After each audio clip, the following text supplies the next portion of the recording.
Buenos días, doctor. En esta mañana vamos a dar a conocer la exposición del artículo con el tema modelos celulares para estudiar la difusión y transporte intracelular de compuestos tóxicos. Los estudiantes para la exposición va a ser Baque Hugo, Choes Rosa, Chula Freddy, Indriago Sofía, Medranda Evelyn, Zambrano Elaiza, Zamora Michael y mi persona Jaramillo Año. La siguiente, por favor.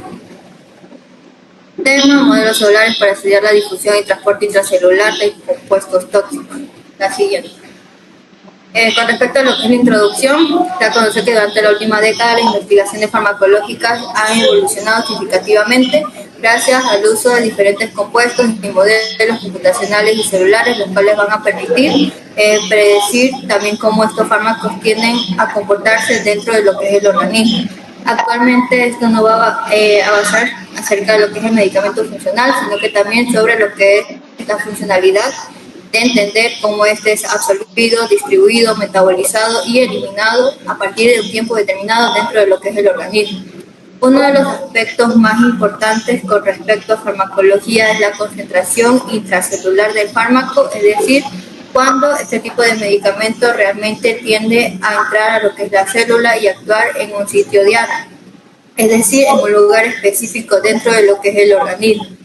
Esto va a ser punto clave para que se pueda dar lo que es también la eficacia, también poder abordar lo que es la toxicidad del fármaco dependiendo de la dirección en la cual esta va a ser dada la concentración de dicho fármaco.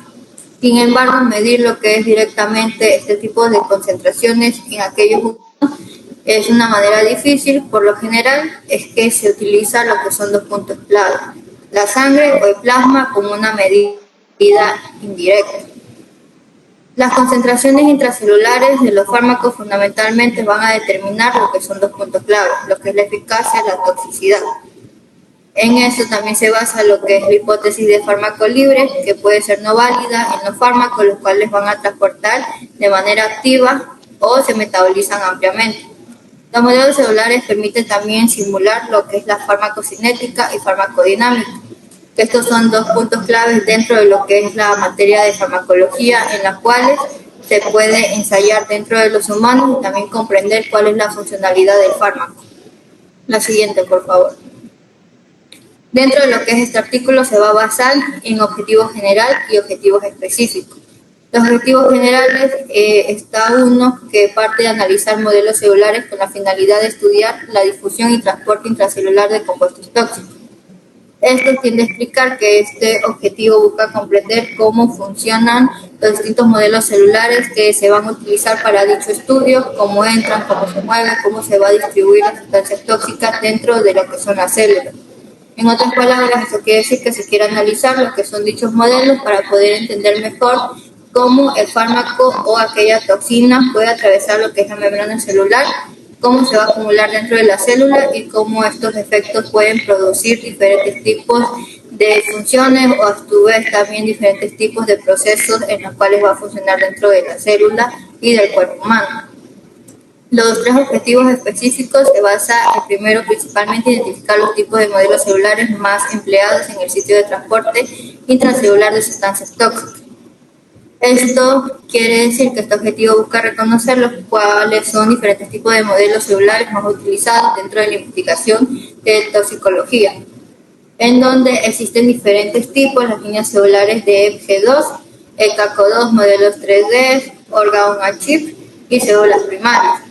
La idea tiende a saber que este tipo de células, por qué son utilizadas, para qué, dependiendo del tipo de estudio que se esté realizando, el órgano que se desea también analizar, como puede ser el hígado, diferentes tipos de barreras, las barreras hematoencefálicas. El objetivo 2 es defender los mecanismos de difusión pasiva y transporte activo implicados en internalización, distribución intracelular de compuestos tóxicos.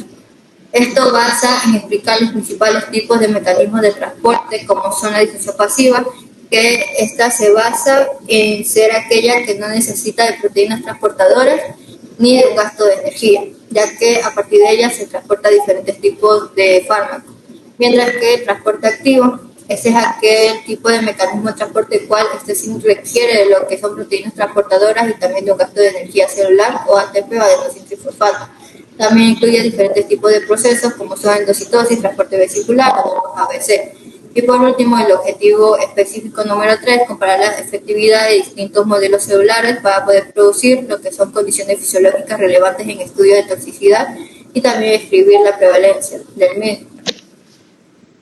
En esto pues se basa que aquí tiende a evaluar lo que son modelos celulares del cuerpo humano, como puede ser el CACO2 que tiene menor efectividad, lo que son modelos 3D que tienen una mayor efectividad dentro de lo que es el estudio y células primarias las cuales tienen alcanzado un 95% del estudio. Este objetivo tiende a permitir a poder saber cuál tipo de modelo es más confiable para diferentes estudios clínicos a futuro. Presentación abordaré lo que es el transporte de pequeñas moléculas a través de la membrana plasmática. El transporte de pequeñas moléculas como fármacos, toxinas y nutrientes dentro de los seres vivos está mediado principalmente por membranas lipídicas. La membrana plasmática regula lo que es el intercambio de sustancias gracias a su permeabilidad selectiva, actuando como una barrera que controla que las moléculas puedan entrar y salir de las células, para así permitir lo que es el paso controlada de sustancias. Esto de aquí también existen proteínas de transporte específicas que regulan el ingreso y salidas de moléculas. Tenemos tipos de compuestos tóxicos, los fármacos y xenobióticos. Los xenobióticos son sustancias químicas extrañas en el organismo, es decir, que no son producidas naturalmente por los sistemas biológicos. Dentro de este grupo se incluyen los que son los pesticidas, compuestos industriales, metales pesados y residuos farmacéuticos. Tenemos los metales pesados. El término metal pesado pues se refiere a elementos con alta densidad que resultan tóxicos incluso en bajas concentraciones. Entre los más peligrosos se encuentra lo que es el plomo, el arsénico y el mercurio. Aquí estos elementos no se degradan y se acumulan en el ambiente. Estos pueden ingresar al organismo por ingestión, inhalación o contacto a la piel. Siguiente. Tenemos los modelos celulares utilizados en toxicología. Los modelos celulares son fundamentales en toxicología moderno, ya que estos de aquí permiten estudiar cómo interactúan los compuestos bioquímicos con células vivas en condiciones controladas. Aunque tradicionalmente se han utilizado modelos animales para estudiar la fisiología humana y predecir la toxicidad. Tenemos también los que son los modelos animales. Estos de aquí permiten simular lo que es parcialmente la complejidad de la fisiología humana. Los estudios tóxicos y también el desarrollo de fármacos que suelen también realizarse primero en animales antes de avanzar a ensayos clínicos humanos. Tenemos las líneas celulares. En estas son modelos in vitro ampliamente utilizados que se derivan en tejidos humanos o animales y tienen la capacidad de proliferar indefinitivamente. Tenemos los modelos celulares in vitro para el descubrimiento de fármacos. Estos de aquí desempeñan un papel crucial en el ciclado de alto rendimiento, también llamados HTS. Estos de modelos permiten evaluar la eficacia y seguridad de compuestos candidatos de manera rápida y reproducible. A diferencia de los ensayos bioquímicos, estos ensayos celulares reflejan interacciones moleculares dentro de un entorno celular completo. Tenemos las pruebas de toxicidad mediante modelos in vitro. Estos de aquí, la determinación precisa de la toxicidad es esencial para el desarrollo y aprobación de fármacos. Esto de aquí se incorporan lo que son evaluaciones de toxicidad en etapas tempranas, como en los estudios de relación, estructura o actividad, y en los procesos de absorción, distribución, metabolismo y excreción. Comprender lo que es el transporte de moléculas a través de la membrana celular es esencial para así entender cómo actúan los compuestos tóxicos. Los xenobióticos y los metales pesados representan riesgos importantes para la salud y su estudio se apoya tanto en modelos celulares como en modelos animales. Hola, mi nombre es Evelyn Medranda y les voy a hablar sobre las técnicas para estudiar la difusión y el transporte celular. Estas de aquí son herramientas fundamentales en la biología celular, ya que permite analizar cómo las moléculas atraviesan las membranas celulares y cómo se distribuyen dentro de la célula. Entre las más utilizadas se encuentran el marcado fluorescente, la citrometría de flujo y los ensayos de permeabilidad. En primer lugar tenemos el marcado fluorescente, que esta de aquí es una técnica muy utilizada en microscopía para observar la localización y el movimiento molecular dentro de las células. Esta técnica consiste en unir una molécula fluorescente a una proteína o un compuesto de interés mediante enlaces covalentes. Cuando esta molécula se expone a una fuente de luz específica, emite fluorescencia, lo que permite visualizar con el microscopio. Históricamente se utilizaron colorantes como la fluoroceína y la rodamina.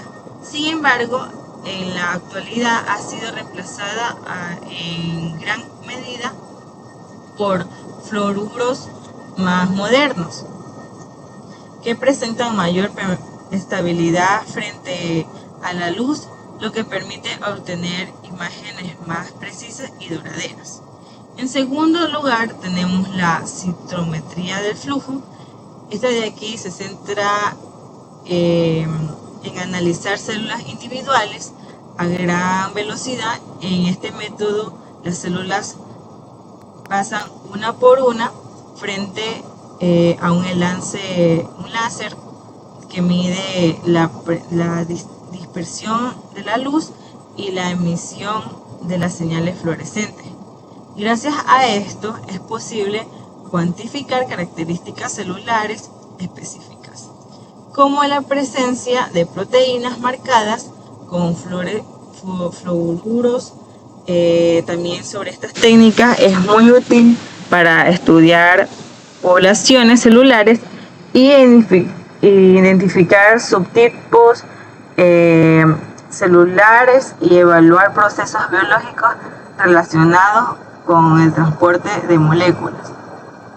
Tenemos los ensayos de permeabilidad, que se utilizan para estudiar el paso de la molécula a través de capas celulares, específicamente en monocapas epiteliales.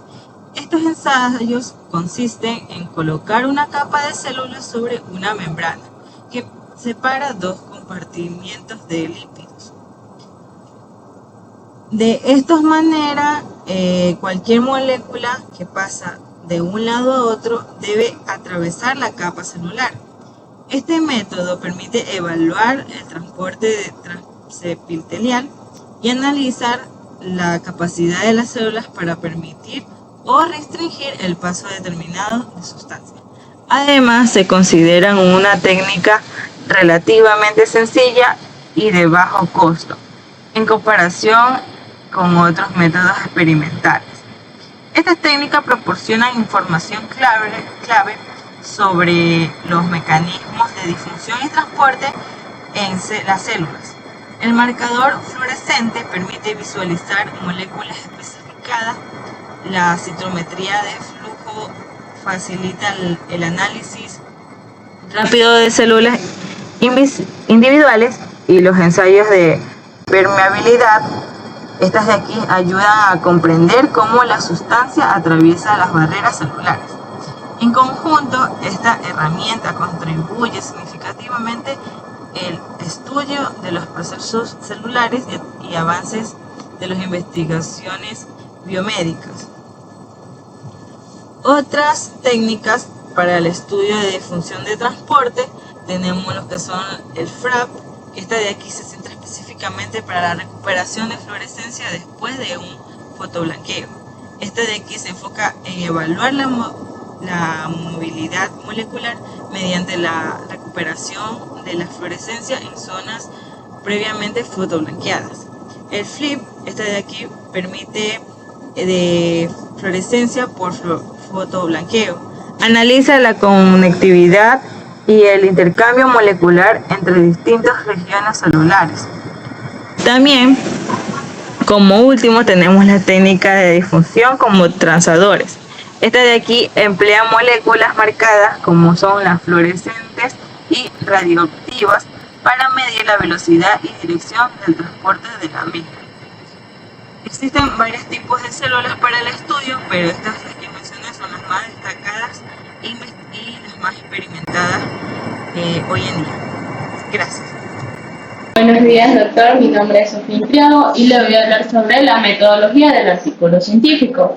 Como primer punto tenemos el diseño del estudio, que en este de aquí la investigación se desarrolló mediante un diseño bibliográfico de tipo descriptivo, basado en la recopilación y el análisis de información proveniente de diferentes artículos científicos, para lo cual se aplicó una lectura científica sistemática que consistió en analizar de manera crítica los contenidos de los artículos, identificando los datos más importantes y organizándolos para obtener una visión clara y fundamentada del fenómeno estudiado.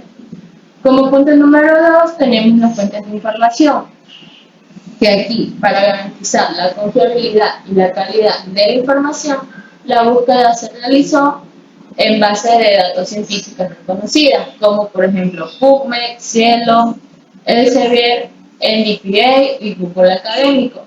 Estas plataformas contienen literaturas científicas que son revisadas y validadas por la comunidad académica. Además, se estableció como criterio seleccionar únicamente a artículos que fueran publicados en los últimos 5 años, es decir, entre el 2022 y el 2026. Esto con el objetivo de trabajar con información actualizada y relevante para el análisis del tema. Como punto número 3 tenemos las estrategias de búsqueda, que en este caso la información se recopiló mediante una búsqueda estructurada utilizando palabras claves relacionadas con el tema, como por ejemplo tóxico, farmacodinámica, intracelular, compuestos y biológico. Estas palabras también nos permitieron combinar y incluir términos específicos para obtener resultados más precisos. Algunas combinaciones que se emplearon fueron, por ejemplo, compuestos tóxicos de ADN en fármacos intracelulares o también permeabilidad o barrera celular, lo que facilitó localizar estudios que estuvieran directamente relacionados con el tema del estudio. Como cuarto punto tenemos los criterios de inclusión, que en este de aquí se consideraron, como mencioné anteriormente, artículos científicos que estuvieran publicados dentro de los últimos 5 años y era necesario que presentaran una metodología clara, descrita, ya que esto permite evaluar la validez de los estudios. También se incluyeron páginas web científicas que fueran confiables, esto con el fin de ampliar más la información y complementar los datos obtenidos en el artículo. Como punto número 5 tenemos los criterios de exclusión, que en este caso se excluyeron fuentes que no presentaban información confiable o verificable, como aquellas que tienen un origen desconocido o sitios web que no indicaban claramente el autor o la institución responsable de la publicación del artículo. De igual manera se descartaron tesis académicas o artículos publicados antes del año 2022, es decir, con más de 5 años de antigüedad. Esto con el objetivo de mantener la actualidad y la calidad de la información analizada. Y como último punto tenemos las consideraciones éticas, que en el desarrollo del estudio se respetaron los principios éticos de la investigación científica, especialmente en relación con la prioridad intelectual de los autores consultados, pues toda la información que fue utilizada fue debidamente citada y referenciada siguiendo las normas de Vancouver, lo que garantiza el reconocimiento de los autores originales y la transparencia del uso de las fuentes bibliográficas. Gracias. Buenos días, doctor. Mi nombre es Hugo Renán Vázquez Sánchez y yo le voy a dar los resultados de interpretación del presente artículo. Dentro de los resultados de la tabla 1 tenemos los tipos de modelos celulares empleados en el estudio del transporte intracelular de sustancias tóxicas. Esta tabla nos muestra diferentes tipos de modelos celulares empleados en el estudio del transporte intracelular de lo que son las sustancias tóxicas. Entre estas podemos encontrar las células endoteliales cerebrales, que son utilizadas como muestras, detectándose como el modelo celular de las barras hematocefálicas. Se observa de manera ascendente una evolución desde monocapas de modelos 3D, termina como el órgano Achig, entre otras, que se evidencia el esfuerzo por mejorar el transporte y la toxicidad celular en condiciones in vivo. Entonces, estos hallazgos demuestran que la investigación prioriza modelos más representativos dentro del ser humano. Buenos días, yo soy Chilanquinco Freddy, y consiguiendo con lo que dijo mi compañero, voy a hablar de un análisis sobre la tabla 2, que esta tabla 2 evidencia lo que es los diferentes mecanismos de difusión pasiva y transporte activo implicados en la internalización y distribución intracelular de compuestos tóxicos, favoreciendo a las sustancias lipofílicas o los de bajo peso molecular y destacándose por su papel en la regulación de estas sustancias más complejas. En su transporte iónico dependiente del gradiente electroquímico, esto también se demuestra en procesos como la endocitosis mediada por receptores, como los pinocitos y fagocitos celular. Estos hallazgos reflejan lo que es un mecanismo de transporte celular de manera absoluta. Estos se coordinan para permitir una variedad de respuesta celular frente a los diferentes compuestos, ayudando así lo que es al estudio de la farmacodinámica y nivel intracelular. Como resultados de la tabla 3, tenemos la efectividad de distintos modelos celulares para reproducir condiciones fisiológicas relevantes en estudios de toxicidad. Esta tabla nos muestra la efectividad de distintos modelos celulares para reproducir lo que son condiciones fisiológicas relevantes en estudios de toxicidad entre los hallazgos de los órganos Achig y modelos genéticamente modificables, los cuales se muestran con un 90% de efectividad en sus resultados. Por otro lado, encontramos con CACO2 siendo uno de los más tradicionales, con el 70%, con un menor puntaje, lo que la describe con ciertas limitaciones en conjunto. Estos hallazgos demuestran los modelos que pueden ser más confiables para el fortalecimiento de estudios humanos biológicos. Muchas gracias. Bueno, para concluir, le voy a dar una breve conclusión sobre estas tres tablas. Estas tres tablas se evidencian lo que es el estudio del transporte intracelular de una sustancia tóxica, que ha evolucionado hacia modelos celulares más complejos y representativos de las condiciones humanas. Asimismo, muestran que múltiples mecanismos de transporte celular, tanto pasivos como activos, participan en forma coordinada en la internalización y distribución de compuestos tóxicos, para finalmente que estos modelos más avanzados, como los organ-on-a-chip y los sistemas genéticamente modificables, presenten una mayor efectividad para reproducir condiciones fisiológicas, lo que los posiciona como herramienta más confiable para investigaciones de toxicidad y farmacocinética a nivel celular. Gracias. Modelos más representativos, importancia del metabolismo hepático en modelos de in vitro, relevación de los mecanismos de transporte celulares. Al momento de hablar de la evolución de modelos más representativos, tenemos lo que es la discusión evidencia en una transición progresiva, desde lo que son monocapas celulares tradicionales hacia modelos complejos como sistemas 3D, organ-on-a-chip, lo que refleja un esfuerzo científico que esto de aquí por producir mayor fidelidad de las condiciones fisiológicas humanas y mejorar la predicción de toxicidad en etapas tempranas del desarrollo farmacológico. En lo que es la importancia del metabolismo hepático en modelos de in vitro, tenemos que los estudios resaltan que los modelos hepáticos, especialmente en 3D, deben emitir de manera precisa el metabolismo humano, ya que el estrés oxidativo y los mecanismos del transporte influyen directamente en lo que son las respuestas tóxica celular, siendo determinadamente en evolución de seguridad y eficacia en los fármacos. También tenemos en lo que es la relevación de los mecanismos en transporte celular, que esto de aquí es la coordinación entre difusión pasiva y transporte activo en endoticiosis y la acción de transportadores como la familia ABC y CL. Esto de aquí demuestra la distribución intracelular como compuestos tóxicos en un proceso altamente regulado. Buenos días, doctor. Mi nombre es Michael Zamora y me toca hablar sobre la conclusión.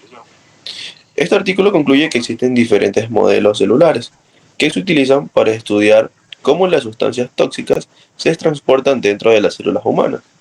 Entre estos modelos se encuentran las células endoteliales cerebrales, las células EPG2.